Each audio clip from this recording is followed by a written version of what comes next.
શિવ સેવા સમિતિ ડીસા શહેર દ્વારા એક ભવ્ય આયોજનની મિટિંગ કરવામાં આવી છે।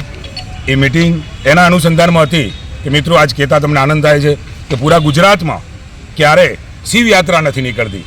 બીજા મહિનાની 15મી તારીખે શિવરાત્રિ હોવાના દિવસે ડીસાના અંદર એક ભવ્ય શિવયાત્રા નીકળવાની છે। તો મારા ડીસાના તમામ નગરજનોને, તાલુકાના, આખા પૂરા બનાસકાંઠાના તમામ નગરજનોને મારું ભાવભર્યું શિવ સેવા સમિતિના તમામ સભ્યો દ્વારા હાર્દિક ભર્યું એ દિવસનું આમંત્રણ છે। અને એનો સમય અમે ટૂંક સમયના અંદર ડીસાના અંદર જાહેર જગ્યાઓ ઉપર બેનરો દ્વારા અને જ્યારે જાહેર જગ્યાઓ ઉપરથી રિક્ષાઓ ફેરવી અને ત્યાંથી બધી જગ્યાઓ ઉપર અમને જાહેર કરશું અને તમામ લોકો આના અંદર સહભાગી બને, વધુમાં વધુ લોકો જોડાય। આ હિન્દુત્વ માટેની એક શિવ સેવા સમિતિ રચવામાં આવી હતી અને હિન્દુત્વ શિવ સેવા સમિતિ આવનારા દિવસોના અંદર એક ભવ્ય શિવયાત્રાનું નિર્માણ કરવા જઈ રહી છે। તો હું આશા રાખું છું તમામ લોકો શિવરાત્રિના દિવસે આ શિવયાત્રાની અંદર જોડાય। અસ્તુ ભારત માતા કી જય।